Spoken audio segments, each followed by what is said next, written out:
Táid glánaigine sochhuin an stát a Gael, cuma cé bhéad atá gceis. Raibh an tógán seo caite, bhí páirtí an lucht ibrithe go háirithe i gcoinne Gael mar seo.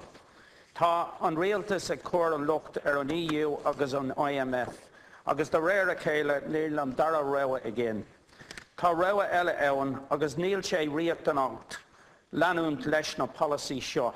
Tá slí eile ann agus lag Sinn Féin amach, so bú séad slí níos fearr gona bheith ag cúrasteach ar mhaoin na daoine. Recently, the heads at Aer Lingus have stated that they are worried that any government decision to sell off the public stake will be detrimental to their business model.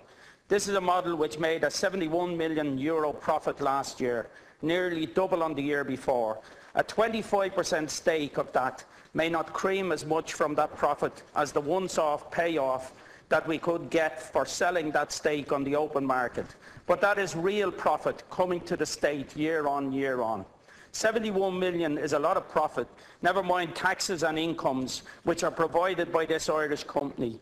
But the government have said they will wait for the best time to sell the company off, basically when it will be most attractive, meaning that when Aer Lingus will be sold off to make up part of the $3 billion the government intends to waste of the repayment of debt, which is not ours to pay.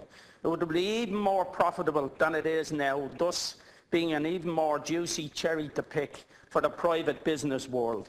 Head of Communications at Aer Lingus, Declan Carney, said, "We would like to stress that our success is very much linked to building connectivity and partnerships with multiple airlines. Ireland is an island and we see it as our primary mission to connect Ireland with the world. If the stake is sold in a way that is offensive to any of our partners, that would damage our business model and the connectivity of the country. And what else do we get from this stake in what is seen around the world as a quality airline which is Irish through and through?"